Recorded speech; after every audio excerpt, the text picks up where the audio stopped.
चलिए आज बात करते हैं उस पहली कहानी की जिसने इंसानियत का पूरा रास्ता ही बदल दिया। सोचिए, बस एक गलती और पूरी दुनिया की तकदीर तय हो गई। आइए जरा गहराई से समझते हैं कि ये सब हुआ कैसे। तो सवाल ये उठता है कि क्या सच में ऐसा हो सकता है? क्या पूरी इंसानियत की कहानी की बुनियाद में एक गलती है? जी हाँ, इस वाकये के मुताबिक जवाब बिल्कुल साफ है। सब कुछ एक ही गलती से शुरू हुआ और उस एक पल ने आने वाले हर पल को बदलकर रख दिया। अच्छा, तो कहानी की शुरुआत होती है एक ऐसी जगह से जहाँ सब कुछ परफेक्ट था, यानी जन्नत। कोई कमी नहीं, कोई गम नहीं। और वहीं पर पहले इंसान हजरत आदम को बनाया गया और उन्हें एक बहुत ही ऊंचा मकाम दिया गया। जरा इस मंजर को अपने जहन में लाइए। अल्लाह ने मिट्टी से पहले इंसान को बनाया और फिर नूर से बने सारे के सारे फरिश्तों को हुक्म दिया कि वो इस मिट्टी से बने इंसान के आगे सजदा करें। ये इंसान को दी गई सबसे पहली और शायद सबसे बड़ी इज्जत थी। और ठीक यहीं पर कहानी में पहला ट्विस्ट आता है। देखिए, एक ही हुक्म था लेकिन उस पर दो बिल्कुल अलग अलग रिएक्शन हुए। एक तरफ थे फरिश्ते जिन्होंने बिना कोई सवाल किए फौरन हुक्म माना, ये थी फर्माबरदारी। और दूसरी तरफ था इब्लीस, उसने साफ इनकार कर दिया। क्यों? तकब्बुर यानी घमंड की वजह से। उसे लगा, अरे मैं आग से बना हूँ, ये तो मिट्टी से, मैं इससे कहीं बेहतर हूँ।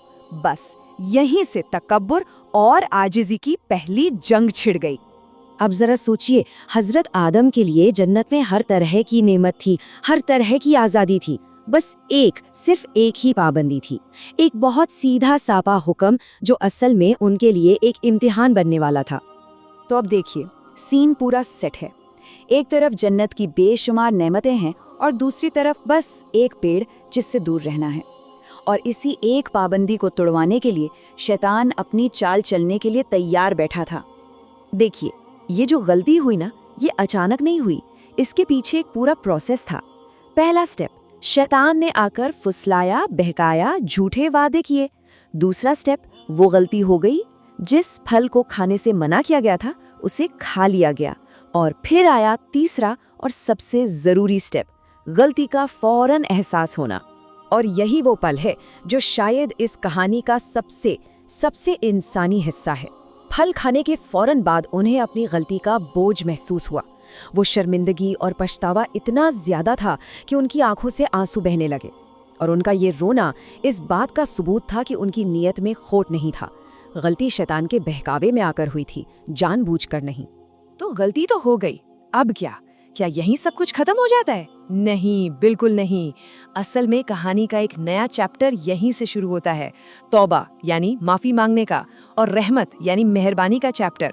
इन अल्फाज पे गौर कीजिए, ये सिर्फ सॉरी बोलना नहीं है, ये अपनी गलती को पूरी तरह से मानना है।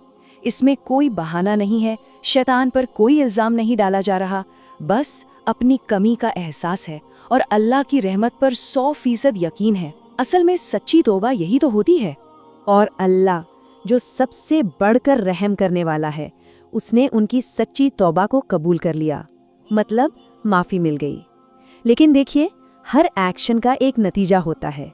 तो उस गलती का नतीजा ये था कि अब इंसानों का इम्तिहान जन्नत में नहीं बल्कि इस दुनिया में लिया जाएगा। ये कोई सज़ा नहीं थी, बल्कि एक नई शुरुआत थी, एक नई जिम्मेदारी थी। तो चलिए अब बात करते हैं कि इस पूरे वाक़ये से हम सीख क्या सकते हैं।